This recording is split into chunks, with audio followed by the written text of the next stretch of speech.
You're about to experience Healthline, a show where doctors from Makati Med interact with you for a healthy, uplifting lifestyle. Moderated by Nicole Jacinto. You've got questions, we've got answers. So welcome to Healthline. Okay, welcome to Healthline with Makati Med. My name is Nicole Jacinto. I am your host for this show. Now, just a word to those out there who are viewing us. Healthline with Makati Med is meant to be an uplifting show. We want to help you uplift your lifestyle and your health. And now more than ever, we should pay attention to all these other things that trouble us. For a long time, we were locked in the pandemic, and we didn't get to pay attention to the other things that we should pay attention to as people who want to take care of our health, or perhaps take care of others who are suffering from illnesses. People we love, family members, or if your job is to take care of other people, like let's say you're a caregiver or anything like that, this show could help you out. Okay, so today we're going to talk about hearing loss. And before I introduce the doctor, I just want to say that you might be listening to us on DZRJ 810 AM, Radyo Bandido over the radio. You might be hooked up to our channels and watching us on our teleradio channels. And you also might be watching us on Facebook.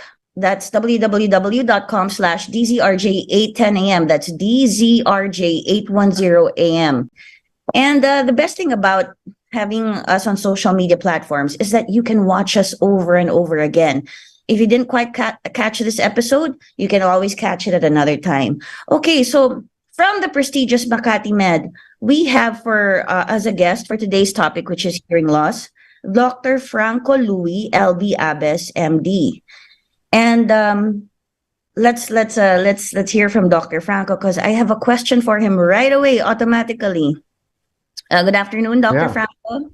How do you call Dr. Abbas? Yes, Dr. Abbas, or can just call me Paco for my nickname. So anyway, good afternoon, Nicole. Thank you for the invitation. I'm so excited for this show because I am personally invested in learning more about hearing loss. And one thing is your specialty, it's already a mouthful for me. So can you tell us how to pronounce it? Is it otorhinolaryngology? So how do you pronounce your specialization first? Yeah. Hi, Dr. Abbas. Yeah. Okay, I think we might be experiencing just a little bit of static right now. Yeah, rhino. Okay. Yeah, sorry about that. Rhino. Yeah, so anyway, it's otorhinolaryngology. That's how you pronounce it. So in simple terms, probably just otorhinolaryngology. So it's like the old, what's a second name, ENT that people used to know? Yeah, exactly. It is what it is. So it's the ear, nose, and throat specialty. Yeah, so sorry. I thought it was a different specialty. It must have been a typo on my part. Sorry about that. So a simpler name would be ENT. Okay. Yeah, exactly. Okay, so you explained already the oto, which is the ear, the rhino, which is the nose, and the laryngology, which is the throat. Okay, so you are the experts. Basically, you deal with the nose, ears, and throat. So you are the experts or the specialists who deal with hearing loss. Can you tell us what exactly hearing loss is, doctor? So anyway, hearing loss, or being hard of hearing, is hearing less than the average person can. No? So anybody who is hard of hearing cannot hear as well as an average person. So anyway, there are different degrees to hearing loss. It can be mild, moderate, severe, or profound. And hearing loss can usually come from either the outer ear and the middle ear, in which if these two structures are involved, then that's what we call conductive hearing loss. Sometimes it also involves our inner ear or our cochlea. That's what we call sensory neural hearing loss, if you lose sound perception, where that means. But there can also be a mix of the two, between conductive hearing loss and sensory neural hearing loss, and that's what we call mixed hearing loss. So, just to recap what you said. Oh, sorry, go ahead. Yes. Yeah, so anyway, just to conclude on that, when it comes to hearing loss, anybody at any age, be it from being born, from birth, early childhood, mid-childhood, teenhood, and especially later on in life, among the elderly, we see a lot of hearing loss as well. Mhm. They can be due to a lot of changes, a lot of different things. Okay, Dr. Abe. So, just to recap what you said for our viewers and listeners, Yes. those who are tuned in and those who will tune in later and watch this show, hearing loss, it can come from the outside of the ear and the middle of Mhm. the ear, and that's what you call conductive hearing loss. Yes. And if it's inside the ear or the cochlea, which I'll ask Mhm. you to talk a bit more about in a minute, Yeah. that is what that's called. Sorry, what did you say? It's called sensory neural hearing Okay, loss. So sensory. if that's from the inner ear or beyond, even going to the brain, through Mhm. perception or brain, that's what we call sensory neural hearing loss as well. Okay. And I was going to ask you the particular demographic, but you mentioned it already. Could you repeat it? Hearing loss can affect anyone, you said? Yes. So anybody at any age can be affected by hearing loss. So there are people who are born deaf or hard of hearing, Mhm. or sometimes even after you're born, you can actually decrease your hearing as time passes by. Because some people have genetic causes of hearing loss that we do not fully understand yet, and especially in our country, we need genetic testing. But later on, sometimes infections can also cause hearing loss, Mhm. especially if we have 𝗛𝗲𝗶𝗵𝗶 or chronic ear Mhm. infections can lead to hearing loss as well. And as well as tumors can cause hearing loss. Mhm. And also old age can very well cause hearing loss. Okay. So it can basically, it can occur at any age, Mhm. and we might Yes. not be aware of it. And for non-medical professionals like me and all the other I would Mhm. consider myself a potential patient, no, and for all those who are tuned in, um when okay, is conductive hearing loss the outside and the middle of the ear, is that something that can be what should alarm us more if we have is if the cochlea, can you talk a little bit about the cochlea and its connection to the brain, or basically tell us how hearing works, like how do we hear? What's the dynamic in our body? How do we hear sounds?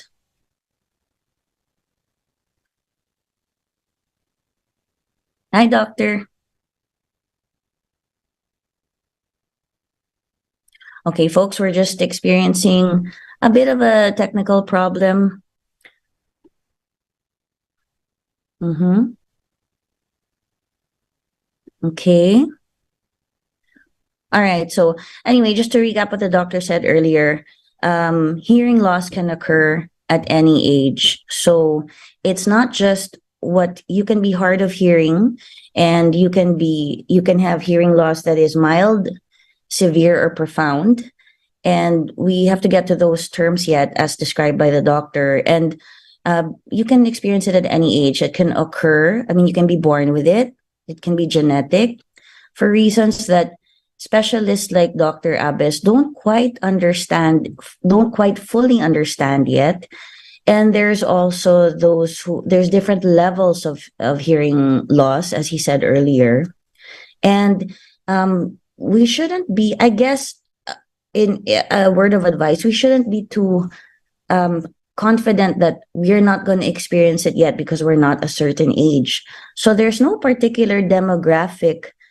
Well, when you're older, he did mention that for the elderly, it occurs more often. Uh, it occurs more often, and we'll ask him later on when he gets to connect back to us if that is something that is inevitable for some.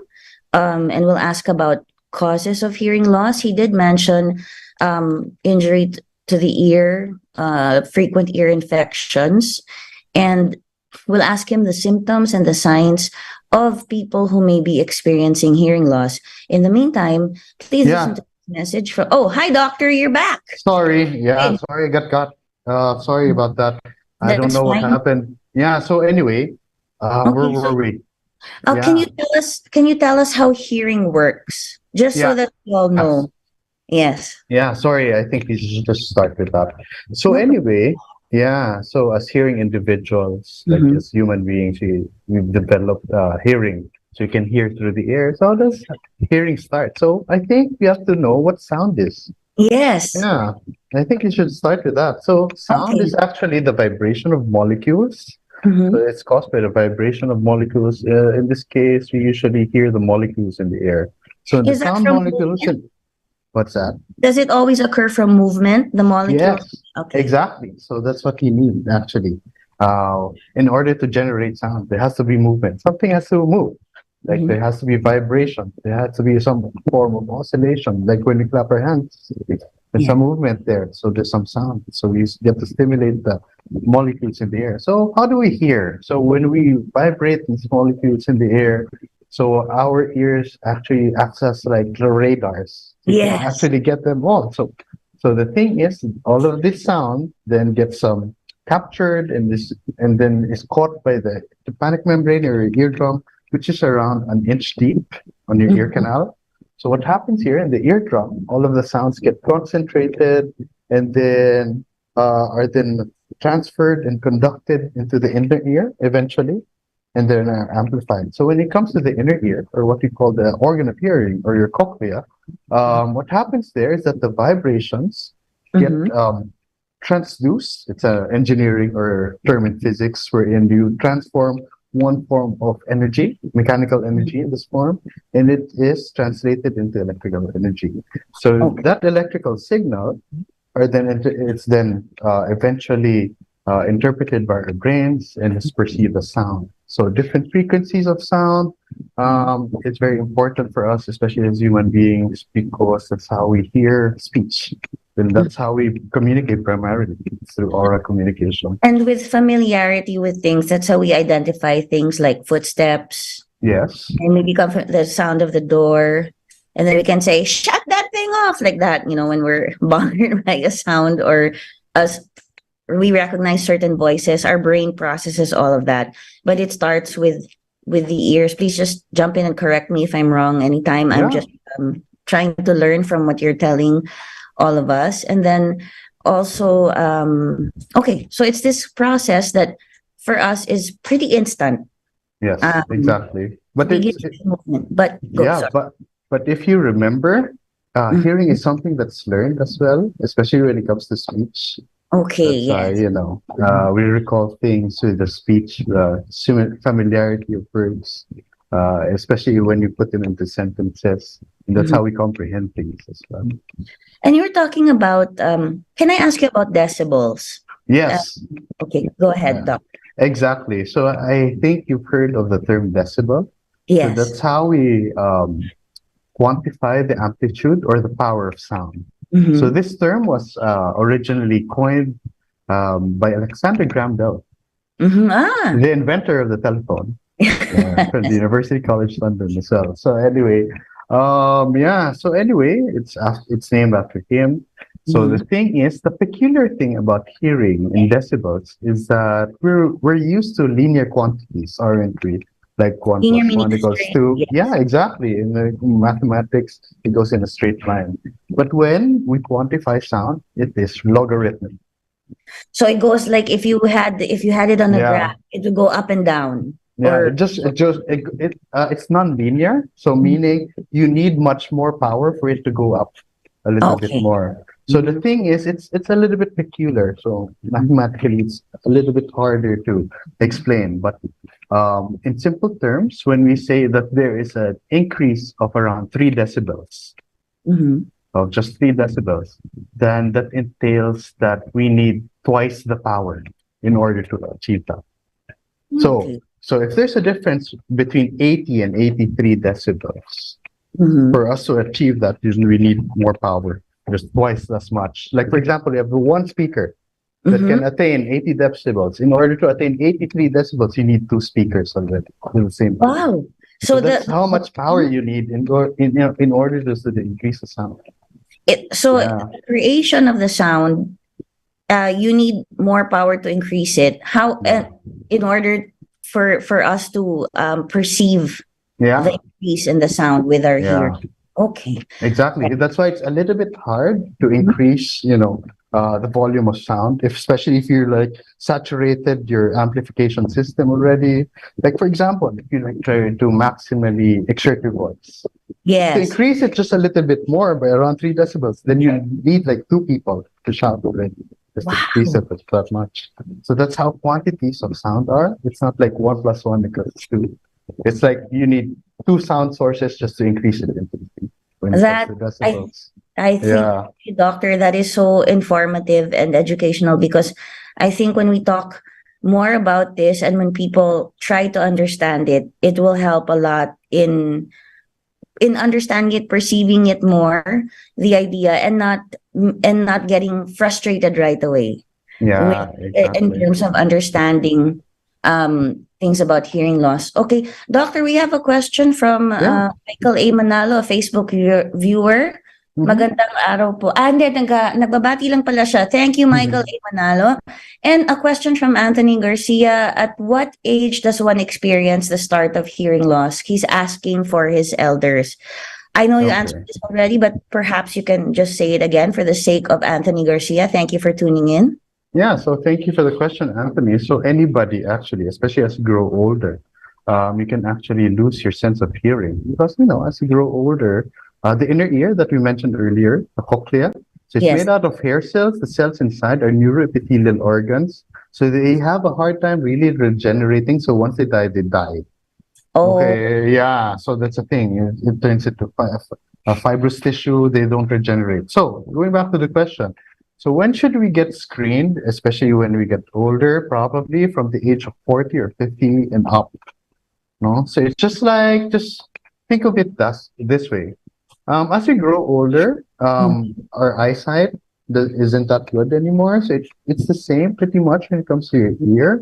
no. Yeah, so as you grow older, you can lose your sense of hearing as well. They degenerate with age. So that's why there's a general push around the world now for Mm-hmm. hearing screening, especially among the elderly, Mm-hmm. because we found out through a lot of studies, meta-analysis to the highest degrees of medical or scientific knowledge and processing of information, we found out that among all of the interventions that can prevent dementia from happening in the future, especially among the elderly, That it is can, addressing hearing loss or correction of hearing loss that can prevent that. It's the so only proven thing the so only far. proven thing for dementia, to prevent dementia, is addressing hearing loss. Exactly. Wow. Yes. So in case you need a hearing aid, some elderly people will say, "Oh, I don't need a hearing aid. I can still hear well." But when you get to screen them or we get to test them with what we call a pure tone audiometry, you can see there's some form of hearing loss already. So, but the thing is, even if it's not perceptible subjectively, and the Mhm. objective test would tell us there's some hearing loss, you need to address it already because it can further decline later on. So, well, how can correction of hearing loss then? You might wonder, how can correction of hearing loss prevent dementia? It is because in a lot of our elderly patients, when they lose their hearing, they become shy. They become more Yeah, recluse. They don't I, want to socialize anymore. that So is there's one not a of lot of things going the, on in their brain anymore. So yeah. exactly. I mean, I Mhm. wanted to get to that question later, but can we circle back to that, doctor? Yeah, It's sure, a no very, problem. very something that I'm very invested in, a topic that I'm Yeah. personally invested in, and that I think a lot of people would benefit from hearing about. Pardon the pun. Mhm. Okay, Yeah. can we go back to, like, what are the symptoms of hearing loss? Okay. So among the general population, so let's just start with the very young people. Okay, So, the like for example, well, we're one of the few countries around the world who has a law when it comes to newborn hearing screening. So it's mandatory for every child who gets born in the Philippines to get a newborn hearing screening, to get tested for hearing loss. newborn hearing screening. So Yeah. when they're born, they're already tested. Could you kind of describe this test? Okay, so that's the thing. So when you're born, you need to get tested when it comes to hearing loss or to the function of your ears. So why is it so important to get screened once you're born? It's because we want to address hearing loss at a very early age because primarily as human beings, we learn and communicate through all our communication. And without hearing, of course, there's nothing going on inside our brain except Mhm. probably through visual cues. Mhm. But then, of course, most of society can actually hear and talk and speak, and we communicate through oral communication. So The this, child would be left out. yeah, so yeah, exactly. And then of course there would be decline in cognitive function. Sometimes you don't think that they're too smart, but then in fact there's some form of hearing loss. That's why they can't learn that well. I am remembering a good friend of mine who asked me something about hearing actually 2 weeks ago. Yeah. Her child, I won't mention her name, but her child is experiencing, it doesn't seem to be developing as fast. Mm-hmm. She was asking about a hearing aid. Yeah. So I wanted to bring that up with you because you just mentioned it. Like, do you think, I mean, is that the way that some people would treat, let's say, the development of a child? Yeah. Do you end up working with a lot of pediatricians who, Yeah. who counter this? Yeah, so well enough, especially with our developmental pediatricians. Mhm. Because early on, I mentioned about newborn hearing screening. So from birth until a year and a half, you can have this done.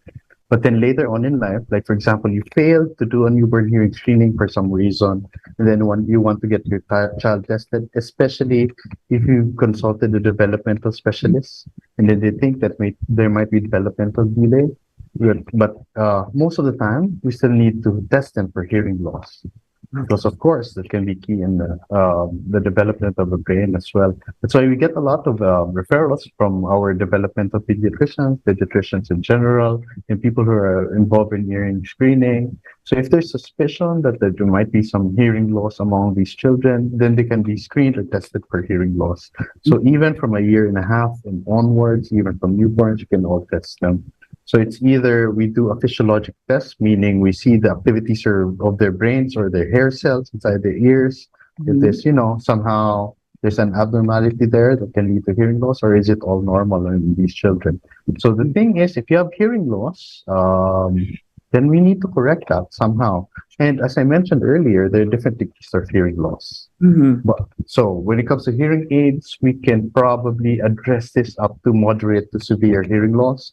But then if you have profound hearing loss, meaning you are totally deaf, your ear is dead, it cannot hear at all, then we need to do something else. That's when cochlear implants come in.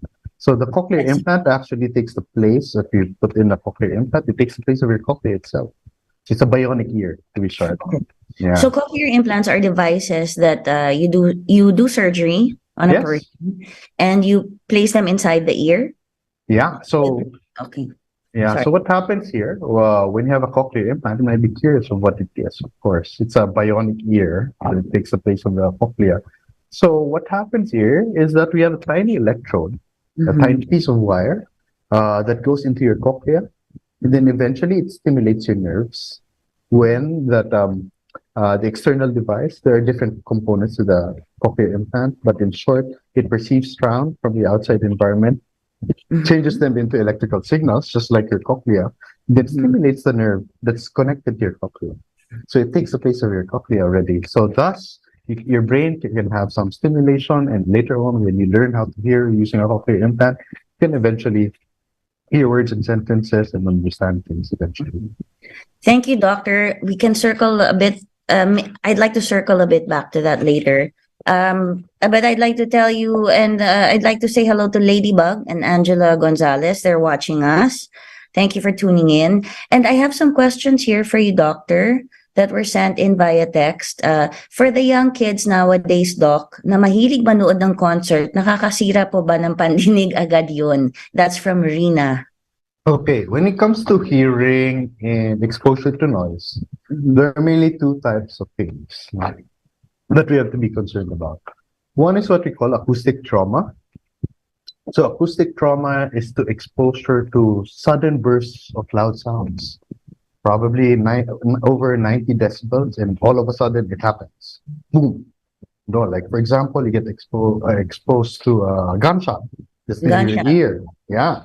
So you probably experience a sudden decrease in hearing because it's a protective mechanism of your ear. But does it last? Most of the time, it doesn't last that long unless you are exposed continuously to the loud sound. Now, when you have acoustic trauma and you're not exposed anymore, after a while, the hearing goes back. But on the other hand, if you're continuously exposed to gunshots, for example, or a jackhammer, or Yes. any sort of form of loud sound, even probably daily traffic in Metro Manila, you're Mm-hmm. always exposed to loud sounds at constant, uh, uh, at a certain decibel, very loud sounds, and then through prolonged periods of time, 8 hours and beyond, then probably you will experience some form of hearing loss as well, which might pertain to as noise-induced hearing loss, which most likely is permanent already once you get that. I was gonna ask you, are there certain professions where hearing loss is more risky, or where they occur more often? You mentioned the jackhammer, like people in construction, Yes. um, people in radio, where we keep our headphones on most of the time. Yeah. Things like that. Yeah. So Maybe who play the drums and that kind of thing. yeah, of course. So anyway, especially if you're a hearing professional, like for example, if you're a musician, we would Mhm. actually advise you to use some earplugs sometimes, especially if you're exposed at high intensities, high decibels for a prolonged period of time. And in order to prevent any permanent damage into your ears, then Mhm. we would advise some form of hearing protection. And not just that, in the among our blue collar workers as well, especially if you work in the ships, Yes. doing Mhm. all of the stuff, hammering and taking out all of the rust. We see some Mhm. of our patients with noise-induced hearing loss. So that's And demographic that you come across a lot in your practice. yeah, we come across a lot of these patients as well. Okay. So anyway, yeah, so among these, it's not just like the laborers Mm-hmm. and professionals. And sometimes we even see some patients Mm-hmm. who use earphones a lot, Mm-hmm. especially completely inside the ear canal earphones. Mm. And Yes, especially yes. you listen to modern music with a lot of bass continuously, and they Yeah. like to pump the music up. Some Mm-hmm. of them even have noise-induced hearing loss, permanent hearing loss, just because of that. Yeah. So the thing is, whenever you listen to music, our Mm-hmm. advice is that probably try to keep it down around 50%, Mm-hmm. maybe, and not, Volume thingy. yeah, exactly. Thingy, Keep the sorry. volume to around 50%. And of course, general rule is the thing is, I'm not very fond personally of completely inside the ear canal Yeah. earphones because Yeah. sometimes, yeah, they might include the noise, but then sometimes they might induce just too much power going into your inner ear. So Mhm. I would advise something like this, something over the Yes, ear. our old Yeah, style headphones. yeah, People make fun of exactly. me nowadays. They're saying, "Oh, it's earphones." I'm like, whatever. Air, ear, were us. For me, when I was growing up, first they called it headphones, then Yeah, earphones, and you can call it whatever you want. There's too many things to remember with all this yeah. changing technology. Okay, doctor. We just have to take a short break, but when we come back, we have some questions from the audience, and also I'd like to ask you what well, you already mentioned the causes of hearing loss, but perhaps um you also mentioned like certain ways that we can prevent it, and some lifestyle changes already, Hmm. in terms of like how you listen. You're Yeah, not very fond of putting the ear, whatever you call them, earphones, yeah, put in your ear. And okay, could going to the club just out of nowhere, going to the yeah. club or being a DJ also be detrimental to your hearing? Is that something that, I mean, in that profession, have you seen or treated any DJs, or not so Yeah. So much? maybe DJing, not so much, but probably like people who are older, Mhm. probably who are professional musicians Mhm. in Especially general. drummers, no? Yeah, exactly. Drummers, guitar players. Mhm. Yeah, People shoot a lot of guns and yeah, DJs not so much, but I guess they have to, especially if you grow older, you need to get your hearing screen. Yeah, but then in general, if you're exposed to that much music, like going to the club, and you're there for more than 8 hours, then so probably even the you need waiters and everything. exactly. Yeah. Exactly. So if you're exposed to that kind of music, like for example, the people who work in the nightclubs, Yes. right? Not just the DJs, probably the waiters, the bartenders, even the managers. Yeah. Anybody who gets exposed to a certain amount of noise for that prolonged period of time can actually experience permanent sensory hearing loss or noise-induced hearing loss. All right. Yeah. Okay, thank you, doctor. We just have to take a short break. Please don't go anywhere. And we have so many questions for you when we get back. So Yeah. stay tuned to Healthline with Makati Med, where we're talking to Dr. Abbas, and the topic is hearing loss. We'll be right back. You're listening to DZRJ 810 AM. We'll be right back after these reminders.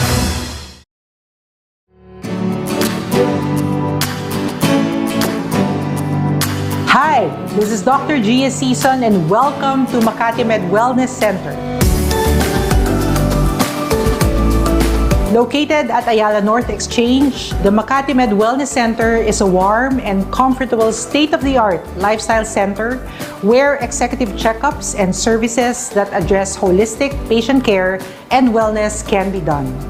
We have a skin and laser hub, diagnostic imaging, health screening, mind and wellness care, and physical medicine and rehabilitation. The Wellness Center is equipped with modern facilities and staffed with competent healthcare professionals who are committed to deliver premium, personalized, and easy access healthcare services for both adult and pediatric patients alike. This is a great place to prioritize your health and well-being without having to be at the hospital setting. We are open from Monday to Saturday at 7 a.m. to 5 p.m. at the 7th floor of Ayala North Exchange, Tower 1 in Makati City. It is also accessible from the Makati Med Hospital through a bridgeway to Ayala North Exchange. For inquiries, you may reach us at these numbers. We look forward to serving you here at Makati Med Wellness Center.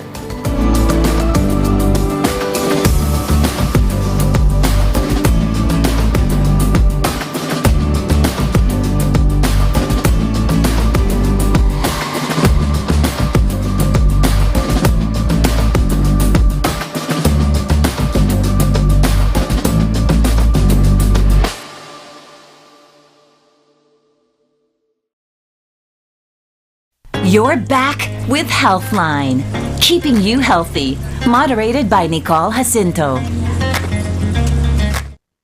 Okay, welcome back to Healthline with Makati Med. My name is Nicole Jacinto. I'm your host for this program. And this is a program where we try to help you achieve a healthy and uplifting lifestyle. It's through information and it's educational. And we have the doctors from the prestigious Makati Med acting as subject matter experts here. I just want to remind people and give a disclaimer that we do not actually treat people on the air because that would be, well, unethical, right? I mean, if you didn't actually get to see the doctor, perhaps they can tell you that may be a sign of this, that may be a sign of that. But I'd like to remind people to actually go to the doctor. You may get ideas from this. You may learn how to take better care of yourselves and those that you love, but you should go to the doctor for in person for an actual diagnosis. And Makati Med is always there, and the doctors of Makati Med are always there, ready to take your appointments. Okay, hi, Dr. Abbas. Hi, Welcome Nicole. to the program. Okay, we have some questions for you. So, okay, actually, Zamir is watching live. Hi, Zamir. These are people greeting you as well, doctor. Yeah, And so hi, Zamir. Hi, Zamir. Maria Lourdes Arroyo and Marjorie Brucal are watching. Maria Lourdes Arroyo, you sound familiar. That's my mom. Hi. Thanks for watching, mommy. I love you. You look beautiful. I love your new hairstyle, but I love you even more. I'd also like to say hello to Lita Alcantara. She took care of me growing up, and that's why also I'm invested in this because we may notice some signs and symptoms there. Oh my gosh, I really shouldn't. Well, everyone knows it. Okay, we have a question for you, Doc. How do we prevent hearing loss for young people? That's from Christine. Perhaps just a short note to Christine, if you've answered that. Yeah, so anyway, when it comes to young people, my concern is, of course, listening with earphones. Because, of course, young people are very fond of modern music, right? Yeah. Especially music with a lot of bass in it. So there's a lot of power that goes into your ears, that can bombard your inner ear and cause the hair cells to die. So the thing is, in order to prevent this, keep the volume down to around 50% of your device. If possible, use something over the ear instead of something inside the ear canal. Because the thing is, the completely inside the ear canal earphones, it might like look really nice, and because people can see it. Yes, people have. That's why it's very fashionable for a lot of people, but mainly it risks you of accumulating a lot of wax, aside from just causing a lot of power to go inside your inner ear. Because the thing is, everybody has earwax. Okay. But if you manipulate your ears, put anything inside your ear, sometimes there's tendency for it to get pushed inside, which can also cause conductive hearing loss. As I mentioned earlier, it's also one of the causes of conductive hearing loss, aside from ear infections and having an eardrum perforation. But then the thing is, when it comes to young people, that's the thing. Don't put anything inside your ear because it might cause some hearing loss. When you accumulate earwax, it might even cause an ear infection inside your ear canal, which might cause it to swell. It can also cause some hearing loss. But these things are not permanent. They're not permanent. Yeah, there's something that acquired. You can do something about it. If you're medically aware. Yeah, and if you medically treat it, if you get to see the right doctor. But then something that's invisible, something that's generally seen with people with very clear ear canals, clear middle ears, is sensory neural hearing loss or noise-induced hearing loss that happens when your ears are bombarded with too much sound. And we have a question from Erin that was up earlier, and that actually goes straight to what you're saying. Sabi nila, Doc, pag naglilinis po ng ears everyday, nakakasira din po to or masama? Paano at ilang beses lang na po ba pwede maglinis? So, tinatanong ni Erin, nagtatanong ka yung paglinis with the Q-tips. Okay, what's your opinion on cleaning your ears? Okay, it might not be a very popular opinion, but I discourage people from cleaning their ears. Why? Because the thing is, your ear has a natural cleaning mechanism. It's called earwax. The earwax itself is a cleaning mechanism? Yes, exactly. That's the reason why we have earwax. It's supposed to be your ear self-cleaning mechanism, because we found through scientific studies that if you put a dot in the middle of your eardrum, after a couple of days, you'd even see it outside your ear. So the skin on top of your eardrum travels from the center and then moves slowly going outside your ear canal. And from the lateral part or the outside part of the ear canal, it mixes with cerumen, or what we call earwax. The thing is, people are very fond of like cleaning their ears, right? Yes. Especially among Asians, Filipinos, it's very, very common. Why is this so? Because we get itchy ears every now and then. So why do we get itchy ears? It's because in general, Asians have dry earwax, as opposed to our Caucasian counterparts who have wet earwax. So when genetic? Yeah, so it's genetic more than anything. Okay, so if you have dry earwax, sometimes it gets very itchy. That's why you want to clean it. You want to use a Q-tip, an earbud, to put it inside. But then, instinctively, when you have something that's itchy, you'll keep on scratching it until it hurts, because it has to be taken over by your pain receptors already for the itch to go away. So the thing is, once this happens, then you get an ear infection. You see your ENT to adequately clean that area, put antibiotics, and probably give you some medications for that as well. So when it comes to cleaning your ears, I discourage you not to clean your ears at all. Even in some countries, such as the United Kingdom, I've heard that they've even banned Q-tips, cotton buds already, because when it comes to use it for makeup, you can not that I'm an expert in that area, but I'm just but then I think you can still sell them, but then of course it's discouraged to use it for your ears. And altogether. So really, what you said, that may not be a popular opinion, but that is your opinion as a medical doctor, who specializes in this and who has treated people with hearing loss. Yeah, exactly. So whenever somebody asks me, how do I clean my ears, and you can just wipe it off. How do I clean it after a shower? Just wipe it off. And if you can't really resist cleaning your ears, probably just give it a wipe or two, not more than that. And stick to the outside, maybe?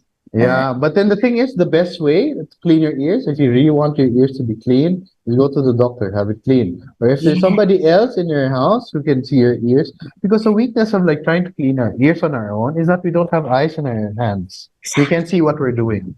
And you have to remember that the ear canal is only an inch deep. When you go to an inch deep already, then that's your eardrum already. And if you put something that's really, really hard inside, like a picker that's metal, and then you put it inside, then that can actually perforate your eardrum. And sometimes, if you, there's this incident that I had a co-doctor was cleaning his ears one time, and then he had this child nearby, and then he was playing, and accidentally the earbud went inside. It actually went into his cochlea, caused permanent hearing loss. So it's a freak accident, but it can happen. By the way, when we're younger, doctor, you mentioned eardrums. We hear things like, oh, your eardrum got busted. Does it Yeah. heal? And like, or like when you're flying on a plane, like your ears don't blow your nose. Are Okay. there other tips like that you can give us, since we're talking about this part already? Of, Okay. like, how to Okay, when it comes to like the funny feeling and like having earfulness and Mhm. having some form of hearing loss when you ride the plane, it's Mhm. because the chamber of your middle ear and then the outside environment, the pressures are unequal. So the technique there is to equalize the tiny chamber inside your middle ear. The Mhm. pressure should be the same as the outside environment. That's why the technique is to elevate your palate so that the tiny eustachian tube opens up, which connects your nose to your middle ear. So How do that you opens up. it?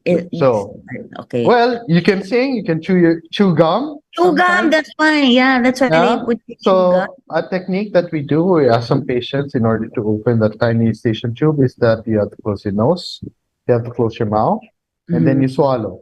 It's called the 𝗠𝗸𝗁𝗶 procedure or swallowing. And then you swallow it repeatedly, or you can even blow your nose so that the eustachian tube opens up. It's also called the 𝗛𝗶 maneuver. So that's the thing. Yeah. So you need to equalize that. So going back to like a busted eardrum. So when you Mhm. have a busted eardrum or you have a perforation in your eardrum, it might heal, especially early on. And if it's caused by a traumatic perforation, like for example, accidentally you perforated it with the earbud, Mhm. or you put a hole in it because there's some fluid and the doctor put a hole in it and then put Mhm. the tube inside. And then once the tube goes out and it's all dry, then that can heal. But when it comes to infections, especially chronic infections, infections that have been there for several weeks, several months, several years already, and then the perforations there and on and off, you have ear infections, stuff coming out of your ear, then I think the perforation is less likely to heal on its own. The thing Can you that you have bust to an do, eardrum yeah, through sound alone? yes, you can with enough acoustic trauma or even somebody slapping you in the ear can Really? actually, yeah, can actually perforate that because of course it's a lot of pressure and then the eardrum is very, very thin. It's less than a millimeter when it comes to its thickness. Yeah, so in case you need to have your perforation fixed, then you can still do surgery for that very well in order to restore your hearing.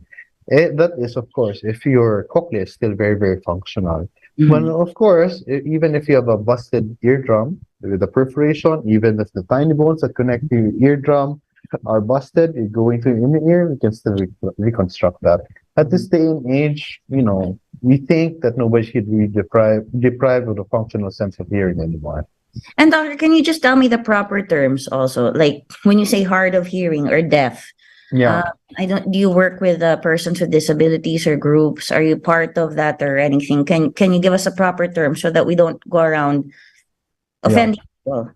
yeah. You know, So anyway, in general, when we say this deafness, this profound hearing loss, you can't hear on that ear by and it's itself. okay to say deaf, Yeah, but then when it comes to hard of hearing, you have some form of hearing loss, different degrees of hearing loss. like you said, Yeah, mild, severe, and then when it's and profound, yeah, deaf. yeah, Pretty that's the much. deafness already that we pertain to. But then when it comes to support groups, there's a lot of support groups actually when it comes to like hearing. But counterintuitively, when it comes to us ENT doctors who are trying to promote normal hearing among everybody in our society, what's not very popular as an opinion when it comes to us, especially when it comes to other people with deafness, is that we're not very encouraging when it comes to sign language. Yes. Yeah, What? we don't encourage it that much. Mhm. But of course, we have to respect the sign language in communities because, of course, they can develop their own culture.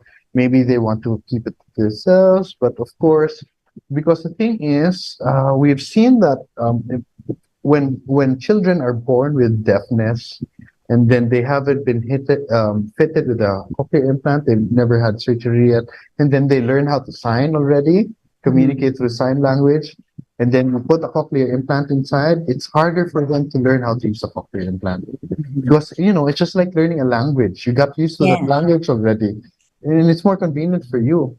Parang, yeah, especially if you get the implant later on in life, it's harder to use. So, It's just so like there, harder to use another language. yeah. So there is an inherent as you said, it's counterintuitive, which means Yeah. it doesn't make sense logically, but and if you would think that you would be on the same side, but there is a section of the deaf community that doesn't.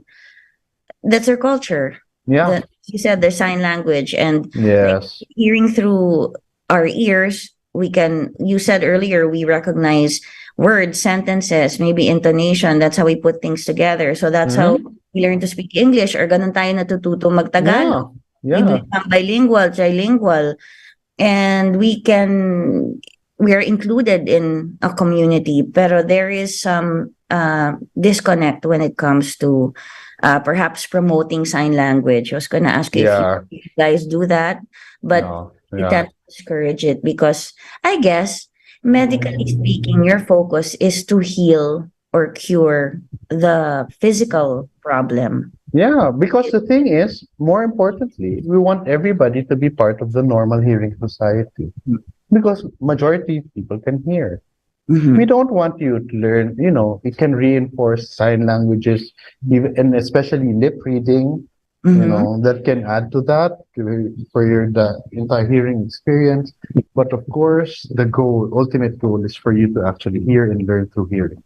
So as a medical doctor, the goal is ultimately for you to hear, but there are groups there are groups among the deaf or persons with disabilities who happen to be deaf who do not want that. So maybe there's a middle ground that can be met, or maybe more people who can hear should learn some sign language too. I mean, it's difficult, no? Pero Yeah. I see how difficult it is for us. It must be difficult also for them. So maybe at some point they'll find a middle ground. By the way, just a quick question. You're talking about decibels. Is it true? Because when I was like a kid, that humans hear 20 to 20,000 decibels. That's our range. That's the number of hertz. It's a little bit different. Yeah. Okay. So decibels is the amplitude or the power. Like The if you volume. look at the amplifier, like in your radio, that's a power that goes on and on. When it comes to hertz, it's the number of cycles per second, meaning it's the tone or the frequency. Okay. Just like the scale on the piano. So it's like as opposed to Yeah, the higher the number of hertz, the higher the number of cycles per second. Just like a motor engine, the more it revs, the higher the frequencies. Like Formula One engines, very high Yeah. pitch, right? Formula And then low pitch, the slower it goes. That's the oscillation. human So that's lower hertz. Yeah. as human beings, we do hear between 20 to 20,000 hertz. Yeah, exactly. Supposedly. Supposedly, yes, and supposedly other animals, like dogs and all that, can hear different hertz. Yeah. Anyway, got into that. Yeah, exactly. Long time questions finally answered here. There are questions from two viewers. Why do doctors sometimes prescribe allergy meds when you suffer a hearing problem? Can you enlighten us, Doc? That message is from Jessica. Okay, I'm guilty of that as well. It's because maybe your doctor didn't explain it to you enough. It's because sometimes, well, a lot of times, especially among people with allergies, allergic rhinitis, recurrent rhinitis in the morning, the middle ear has a hard time expelling the mucus that's naturally being secreted by the lining of that middle ear, which is connected to your nose. So, especially if you have allergies, we need to decongest your nose, thin out that lining, decrease the inflammation, and we are hoping also to decrease the inflammation going on inside your middle ear so that your middle ear drains adequately. Or else, if you don't do that, then when it comes to the vibration of sound in your middle ear, then of course, there's more fluid into the area. There can be dampening of the sound, so it can lead to hearing loss as well. So one of the causes may not really be a mechanical problem with your ear, but it could be if you're a very allergic person who gets Yeah, allergic rhinitis. Yes, okay. exactly. Have you ever done you know, when I was a kid and you had sinusitis, they would stick Mhm. something up your nose and Yeah. what do you think of that practice? Well, the thing is, we also do that. We decongest the nose. We put on drugs into it, a decongestant, in order for patients to breathe. And then we also suction in case it's necessary. But Mhm. then at this day and age, we can also take a look what's going on inside. And then most of the time, in order to give symptomatic relief to our patients, we still decongest your nose and we still do suction into their noses as well. Okay. We have a question here from Matthew Kuasay. Hello po, can hearing aids and cochlear implants restore hearing to normal? Hearing aid, well, the thing is, the goal is for us to attain as much as possible normal hearing, such as normal people. Mhm. But then, of course, when it comes to, well, the hearing aids try. That's why it comes in different models as well. It's just like your mobile phone. It comes with different features. Some of them have Bluetooth, some are more powerful than others. So the thing is, if the higher the degree of hearing loss that you have, then probably you need a more powerful hearing aid. But when it comes to, well, the thing is, we use hearing aids for people with mild to moderate to severe hearing loss. But if you're totally deaf, and then you've tried to use the hearing aids with no avail among people who have severe hearing loss, and then where aids, they've tried different hearing aids, tried them for a long period of time, but it still doesn't work for them, then a cochlear implant can be an option. So when you do a cochlear implant, or whenever you do cochlear implant surgery, so again, it takes the place of the cochlea. The feedback from a lot of our patients, especially elderly ones, Mhm. who are fitted with cochlear implants, is that it sounds kind of robotic. That's what they say. Yeah. So the thing is, if you put a cochlear implant inside you, you still have to learn through rehabilitation somehow how to hear through the cochlear implant adequately. As opposed to a hearing aid, most of the time you just have to get used to it. You just have to use it continuously. Although there's still hearing rehabilitation involved, the hearing is more natural as Mhm. compared to a cochlear implant because you still have your organ of hearing. Thank you, doctor. That answered questions I was going to ask you later on. Thank you. The questions that I was personally invested in Yeah.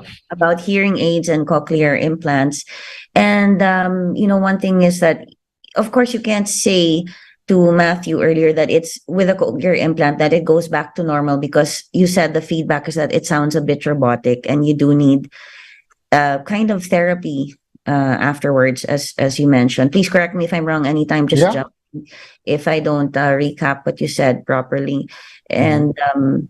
And it takes some getting used to in Yeah. a okay. There's a question here, doctor, from Jack. Ano po ang koneksyon ng sensory irritation sa mga batang may mild autism? May problem po ba siya sa hearing, doc? I have a son na may mild autism and medyo irritated po siya sa music or sound. I know you're not a pediatrician, but perhaps you can talk about the hearing part if you're comfortable with that. Okay, irritation among autism when it comes to sound is probably rooted from the autism itself, not from the ears. Mhm. Yeah, Okay. it's probably not an ear problem. So irritation among an autistic child would tell us, oh yeah, you can probably hear. Yeah. But At least, the irritation is probably because of the autism, uh, the behavior that you get from autism itself. maybe their senses get overloaded Yeah, or exactly. Of course, they have different behaviors hmm. altogether.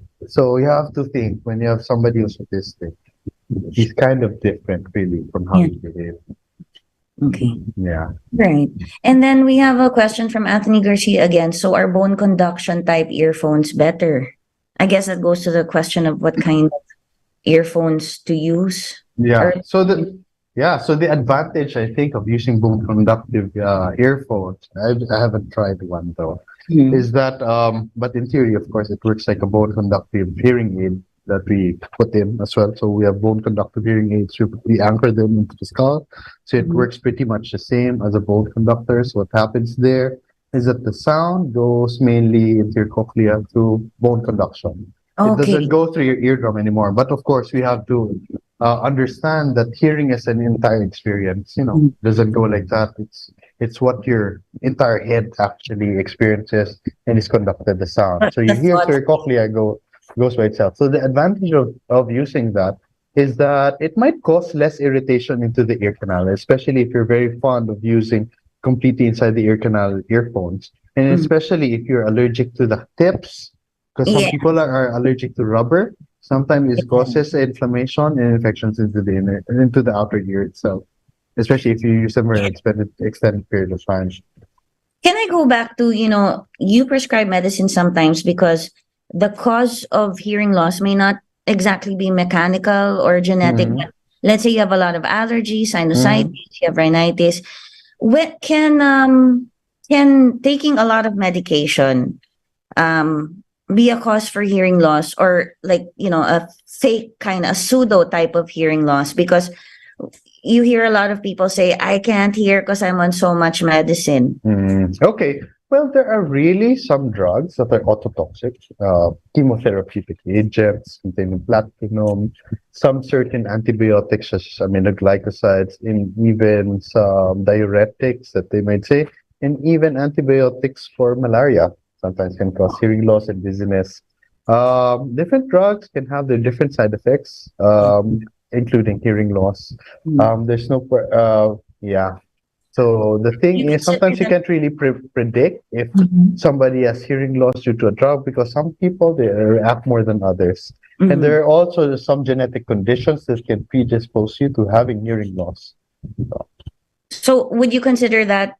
I mean, it's hearing loss, but it's or just a side effect. Would you consider it more a side effect, or Yeah, yeah? So it's mostly not it's mostly a side effect. Okay. yeah, And mostly it's just a side effect. The hearing loss is a side effect of the drug. But then, of course, we've identified a lot of these drugs already. That's why, especially if you're predisposed to having hearing loss, we would actually advise you not to take those drugs. And of course, if we are considering, like, for example, somebody has to undergo chemotherapy and will be exposed to drugs that can potentially cause hearing loss, then we might have to order for a baseline hearing test so that we'll see if it really causes hearing loss later on. doctor, I think we just have to take a short break, and then please don't go away, doctor. If I could Yeah. keep 10 hours Yeah. and talk for 10 hours, I would. We have a question coming in, and also there are I have a few more questions for you. Yeah, sure. No problem. So please, everybody, stay tuned. Whether you're viewing, watching, listening, stay tuned to Healthline with Makati Med, and we'll be right back. You're listening to DZRJ 810 AM. We'll be right back after these reminders. On the 30th anniversary of Oras ng Himala, notable signs, wonders, and miracles have taken place. May himala sa oras ng himala! Nakakita na po ang talaga. My God, God hate this! Nakarinig na siya. Nanay, sayaw! Sayaw na! Cancer sa ovary. Patay na po yung kulong cancer nito! Wala may sakit! God has prepared much greater, incredible things as His glory reveals. Come, join us and bring all the sick and the afflicted. Free admission.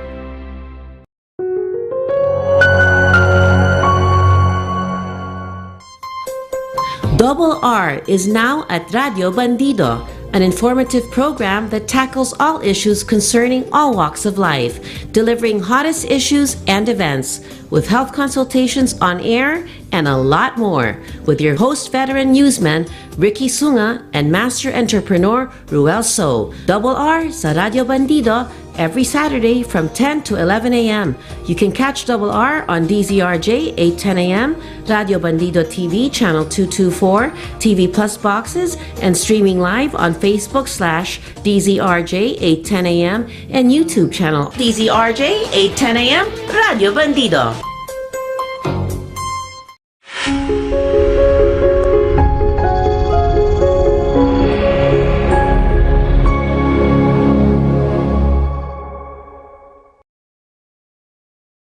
Welcome the newest addition to our lineup of explosive anchors. A veteran broadcaster, a sports news anchor, race car driver, columnist, and reporter. Ira Panginiban and his program Free Spits. Free Spits, a parody of free speech, a right we always abuse. Free Spits, freewheeling discussions, no holds barred. Free Spits, the real sentiments of the Filipino people. Free Spits and Ira Panganiban, Monday to Friday from 5 to 6:30 p.m. on Radio Bandido TV, Channel 224 Sky Cable, TV Plus boxes, GMA 𝗛𝗶𝗁, and all DTT boxes. Also heard on DZRJ 8:10 a.m. Also seen on Facebook/DZRJ 8:10 a.m. and YouTube channel DZRJ 8:10 a.m. Radio Bandido. Bangon na! Tanghali na! RJ na!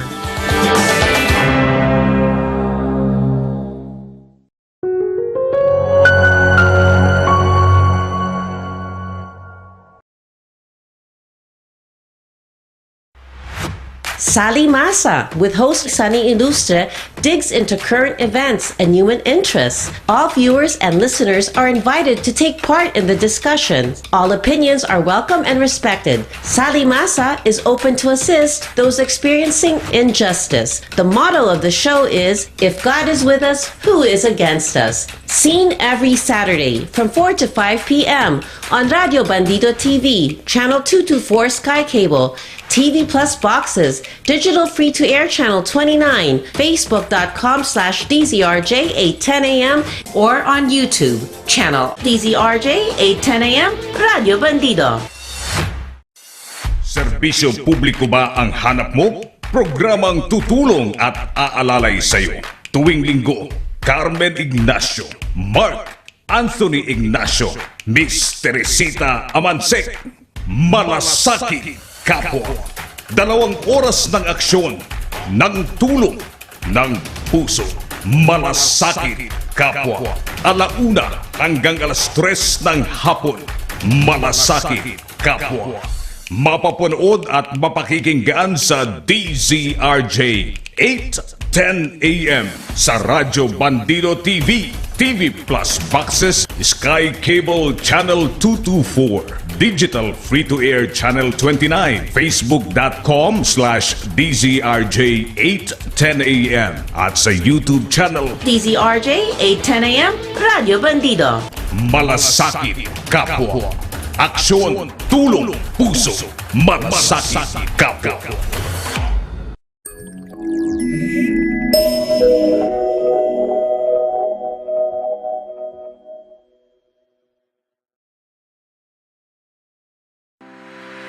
Good News Pilipinas with host Francis de Guzman is advocacy in action, which brings to you exclusives to enhance life's values that really matter. This program also brings forth guideposts on scriptural truths, giving hope to nations. Watch and listen on Radio Bandido TV every Sunday from 12 noon to 1 p.m. on Channel 224 Sky Cable, TV Plus boxes, digital free-to-air Channel 29, DZRJ 8:10 a.m., Facebook.com/DZRJ 8:10 a.m. and YouTube channel DZRJ 8:10 a.m. Radio Bandido.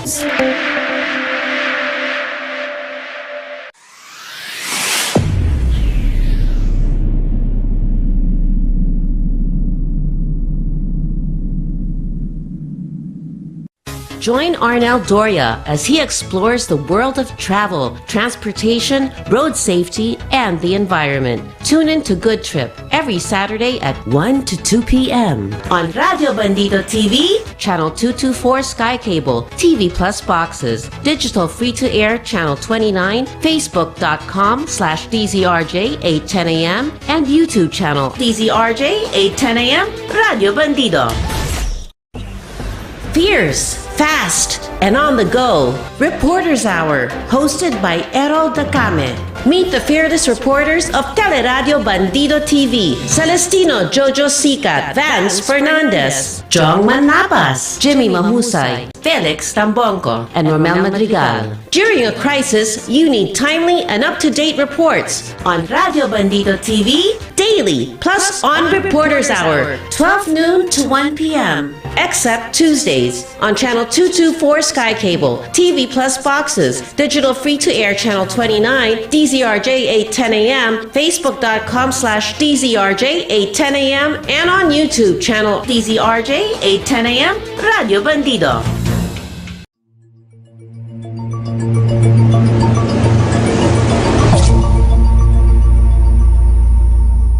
You're back with Healthline, keeping you healthy. Moderated by Nicole Jacinto. Okay, welcome back to Healthline with Makati Med. I'm your host, Nicole Jacinto. We are here today with Dr. 𝗠𝗸𝗁𝗏, and he is a hearing specialist, or in more common terms, we've heard ENT, but it's otolaryngologist. Yes, otolaryngologist. Okay. Yes. So he deals with hearing loss all the time, and he has given us so many educational and informative tips. So even things that that just about trivia about sound. It's not really trivia, but it's a part of it's information that everyone should know. Or everyone could know that sound emanates from movement, and that decibels are named after Alexander Graham Bell, who invented the telephone, by the way. Exactly. As you said, okay. So we're talking about that, and a lot of people asked questions. And can I ask you, doctor, what are the symptoms of hearing loss, and are there any symptoms that are not, obviously apparent? Like, is somebody maybe you think someone's ignoring you, but they can't hear? Could you go into that so that we all are aware? Yeah. So anyway, what we're concerned of course, especially is the elderly who are hard of hearing. If you think you cannot speak to them comfortably, or they have a hard time hearing you, especially in noisy backgrounds, a lot of people speaking, and especially if it's very silent and they still cannot hear you. So I think they need to have a hearing test. So before you have a hearing test, you need to see your ENT first, because your ENT needs to see the status of your ears. So they need to see what's going on in case you have an ear infection in the outer ear canal, an impacted cerumen. They need to clean that out first before having a hearing test. So in order for us to measure adequately the status of your hearing, you need to do a hearing test. But of course, when it comes to children, so when should we be alarmed if they have hearing loss? As you mentioned earlier in the program, if the patient or the child has a hard time in school, sometimes Has a hard time. doesn't have very, very good grades, so you might want to check their hearing. It might not be a developmental or a cognitive problem altogether. It might just be the simple fact that they have a hard time hearing. That's why they cannot comprehend words. Or they seem to ignore you, and then exactly. yung ulo nila, pero hindi. They may not be able to hear you properly. Or if people walk by and ignore you sometimes when you're talking at any age, and you're pretty sure that you don't have a personal problem with them. Exactly. I mean, are those things that we should watch out for also? Like, what the kind of behaviors that people exhibit? Yeah, well, if they think they cannot learn, and then they're more recluse, they don't want to socialize that much, especially among the elderly. It might be a hearing problem when it comes to that. And, addressing that hearing problem might help them reintegrate into society altogether. And, it might prevent dementia in the future, especially the elderly. Yeah. I'd like to make a personal plea for those who take care of their elderly or live with their elderly relatives. Make an effort to include them in your conversations. I mean, maybe they're not talking so much because they can't hear you as well, and they're going through changes in life. And, they took care of you when you were young, and you can pay that back now, in a small way. Include them in the conversations.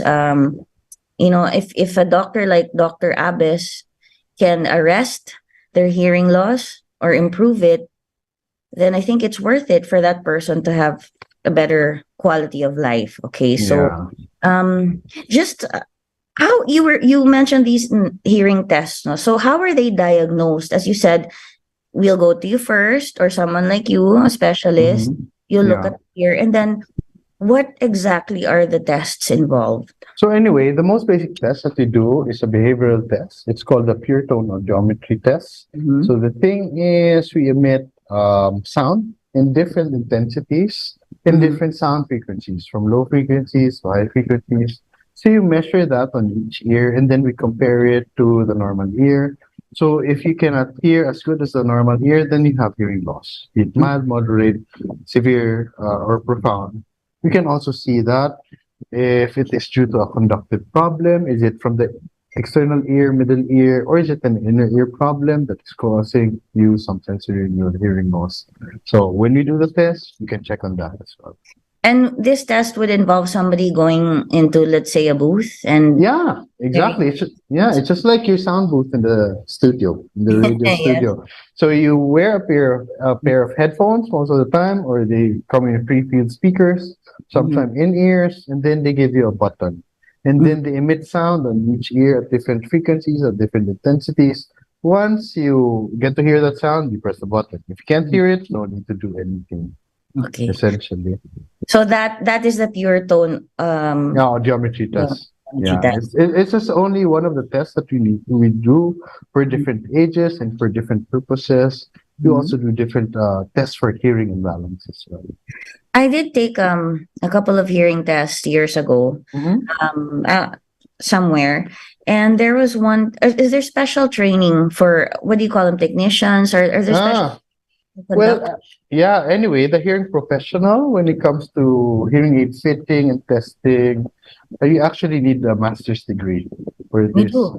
Yeah, so it's called a clinical audiometrist.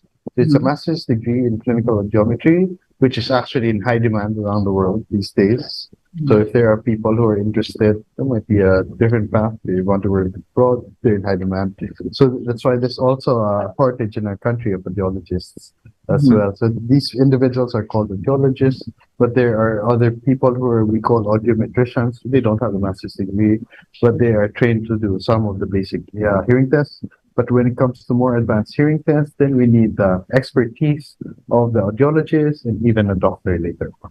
And even up to a doctor when you really Yeah. get into it and you conduct these tests. Exactly. Do you think that doctors of your specialty are more thorough, perhaps, than others?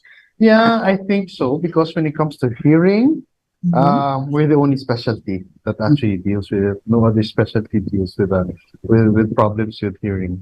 Because some might say, So oh, it's you only take the these ENTs. tests, okay Yeah. na, ganon. They don't, No, no. They don't get into it.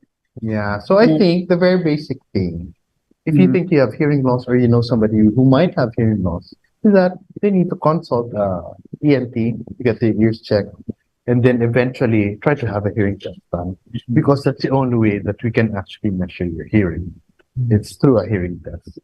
There's no other way, unfortunately. Do you have an actual scale of like 1 to 100? Yes, actually, it comes in a logarithmic scale. So it's like 0 to 120 most of the time. But of course, we don't test up to more than 90 decibels, of course, because it's very, very high intensity sound already. Do you actually score the patients? Yes, of Give them course. their results? Yeah, there are scoring results, and then we will see if they can actually hear or not. Okay. And like, what is a good number? Sorry, it's not quantifiable like that. It's not It's through a quantifiable. graph, so you It's really a need to graph, see a okay. doctor to interpret it. It's not as simple as, 1 to 5, yes, you're okay, but not, It's not sorry, linear. it's more complicated than that. More Yeah, so you really need to see the expertise of the doctor. Yeah. We can't really summarize it as simply like that, because sometimes there are sound frequencies that are lower than others, which are more involved to hearing than us. And you should definitely show your graphs to a doctor, not Yes. just get them and then see them. Exactly. Said, okay. Yeah, even when, that's what I tell my patients, well, the words are just words to me. I want to see the graph by itself, because I want to see specifically where the problems are. It's just like your doctor looking for the plates of your CT scan or of your X-ray. They don't want that piece of paper with the interpretation. They want to see the results for themselves. Yes, exactly. So Yeah. the only, I think, people that should really be doing that are specialists like you. Yeah. To look at the graph itself and not just rely on, it said, okay, your hearing is Yeah. not, it said, Yeah. okay, you're experiencing some hearing loss, no? And actually, I kind of I don't know if it's funny, but For me, it was story to tell when I tried out that hearing test somewhere, years back. Um, I I I couldn't hear the woman well, so I was like, oh my god, Yeah. I can't hear her, I can't hear her, and then apparently the mic wasn't on. Yeah, exactly. Di ba? So no Yeah, reason to panic. Huh? yeah, no reason to After panic. that. Okay. Um, Doctor, what are the measures you recommend the most in order to what are the measures that can be taken to treat hearing loss? Like, let's break it down, and how would you treat it as a specialist? And then if you have any other advice on how to treat it in a more holistic manner. Okay, good thing you mentioned that. What we're concerned about, especially these days, and especially when the virus broke out, COVID-19, sometimes people would experience sudden sensory neural hearing loss.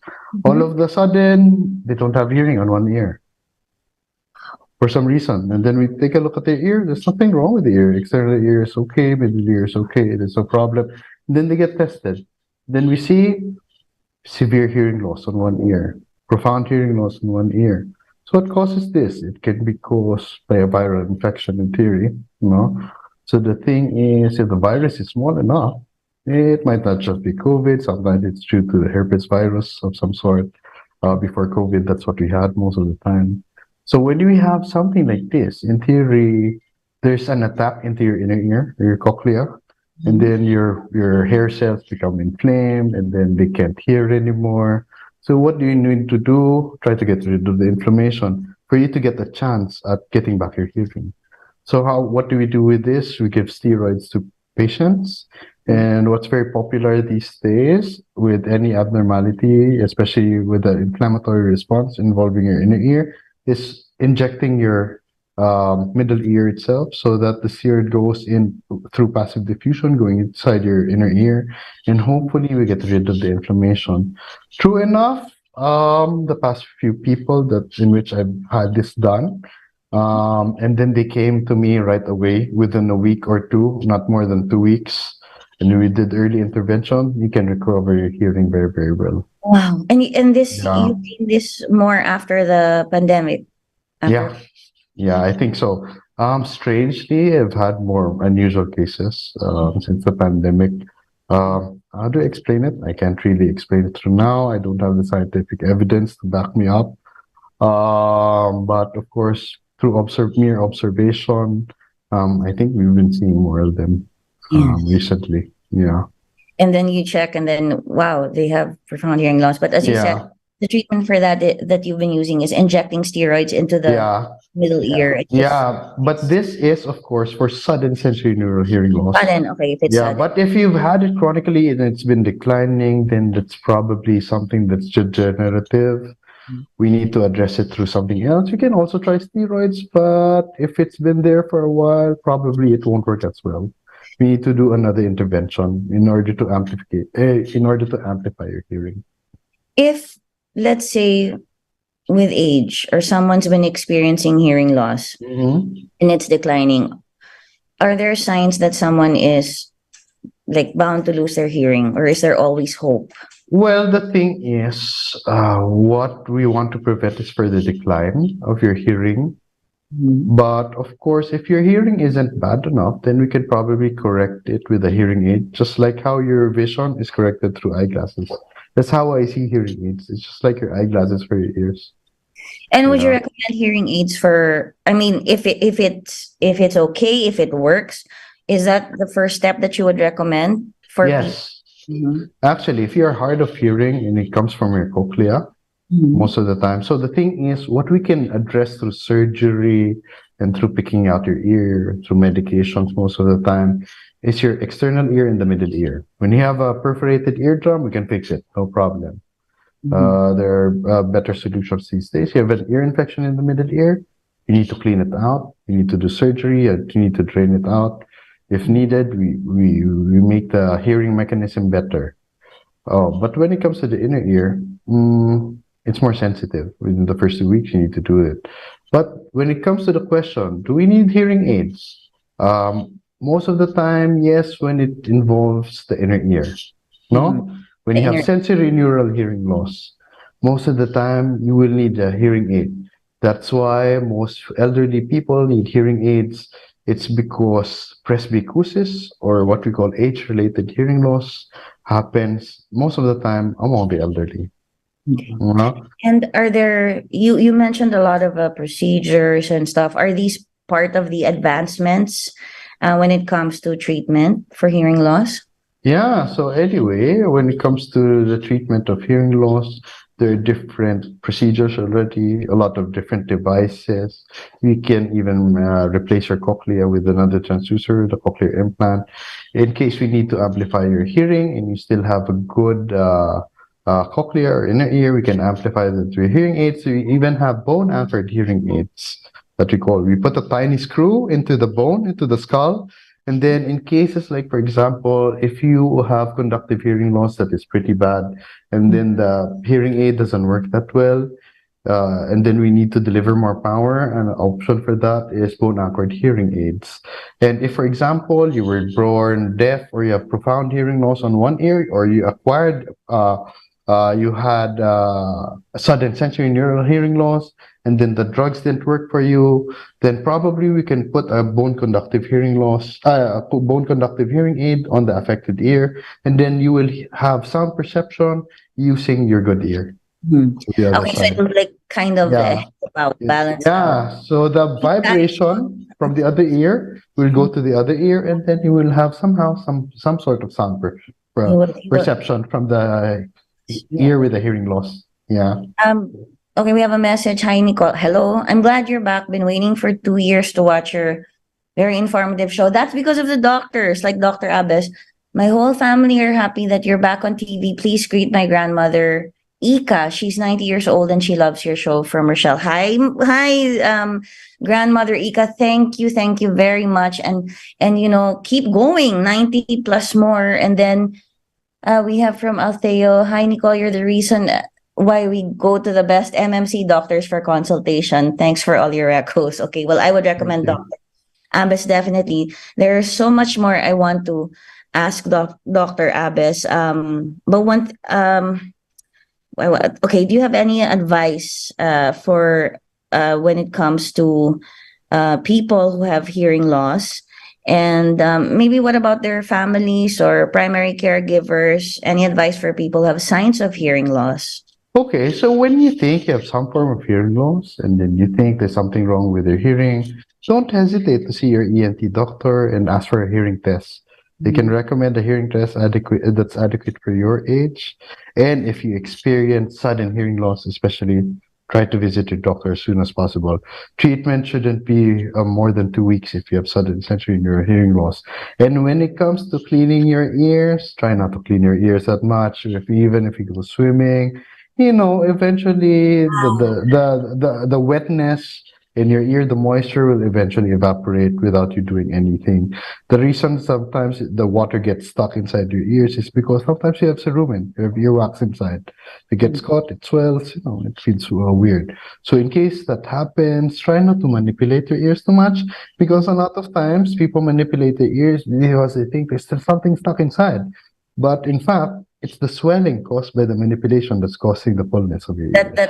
That feeling when you think water's still in your ears and then exactly. Tonk, tonk, tonk, tonk. It kind of makes sense to me, at least. Yeah. Talking about swimming, do you recommend earplugs for when you swim? It depends, really. So the thing is, sometimes people would recommend earplugs in order for them not to get a wet ear. But sometimes people might even have ear infections if you use them too redundantly, especially if you are allergic to the material. You have latex allergy, rubber allergy. Sometimes it might cause an inflammation.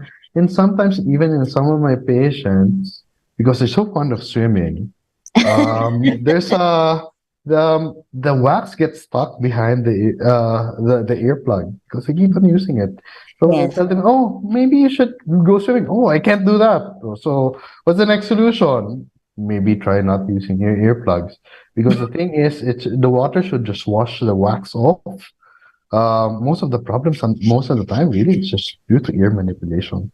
So try not to manipulate your ears, because your ear has a self-cleaning mechanism. I just if I swim, when I go swimming and I feel that there's water in there, I just kind of in the pool jump on it. Yeah, exactly. It Yeah. will evaporate. It goes out on its own. Yeah. That's what my mom taught me. She said, don't toy with it. Yeah. It'll just go and Yeah. disappear later Yeah, on. yeah, exactly. It will evaporate. It's water. It's water. Okay. Yeah. One last question, doctor. As with any illness or condition, you often see patients who have hearing loss have difficulty adjusting.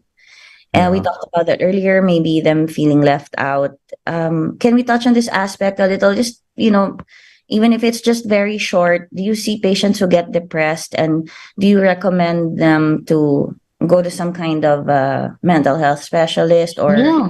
see that often? And how does that play a role in these patients being more participative in getting their hearing back?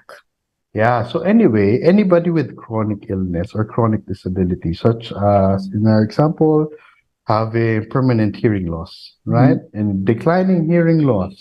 So people like this, of course, they lose their confidence. They cannot communicate that well.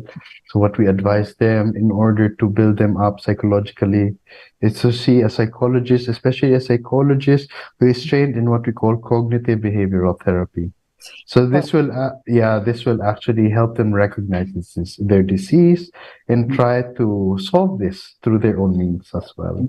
So it's actually just knowing what you have and trying not to be depressed by your disease, because it's still manageable. And people around people who can't hear that well anymore, I hope you really give them all of your. Yeah. Those are my any final words from you, or would you like to greet anybody? Oh, yeah. So thank you for having me again, sensory neural hearing loss. I see a doctor because it's treatable most of the time, and we don't want to see a tumor there, because sometimes we have sensory neural hearing loss that is sudden. It can be a presentation of a tumor going to your brain through your ear as well. So the thing is, always be concerned with your ears and your hearing, because that's how we communicate, through hearing and through oral communication. And I just like to greet my friend, if it's okay with you. It's his birthday today. Hi, Attorney Quincy Aliado. Happy birthday to you. Thank you very much for all your help. So thank you for having me in the show. It's a pleasure for me to be here, of course. It was my pleasure and my honor to have you on the show. And I would like to ask in public, because you might just, we might get cut off after, if I can go to you or bring someone. Yeah, sure. Anyway, I just put you on the spot there. Yeah, no problem. So anyway, so you can visit us at the Makati Medical Center. So my personal clinic is there. I'll be there 148A every Wednesdays at 1 p.m. and Saturdays at 4 p.m. So just in case you want to set an appointment, because I usually see my patients on appointments, they can get in touch with their secretary, Elma, at 0917 0917 590 1137. 1137. So Dr. Abby's secretary, Elma, 0917-590-1137. Appointments are usually, he takes patients by appointment. He's there usually Wednesdays at 1 p.m. and Saturdays at 4 p.m. Yeah, but of course, if like, for example, people are so hesitant going to Makati Med, they think it's expensive, we also have our charity service, our HSP service. You can go there anytime. It's a very, very discounted rate. You just have to pay for the card mostly, and then our residents will see you. In case it's a difficult case involving your ears, I will probably see you as well. And I think I would like to greet Dr. Gisbert, because I think he had a hand in putting that up. So good evening, Dr. Gisbert. Good evening, Doctor. You're busy. And thank you, Dr. Abes. I'd also like to say hi to a friend. I want to say hello to Skin Philosophy, and find them on my Facebook page. And thank you so much, Doctor. Thank you for making me feel good about my job today. Yeah, thank you for having me. You have a great job. Keep it up.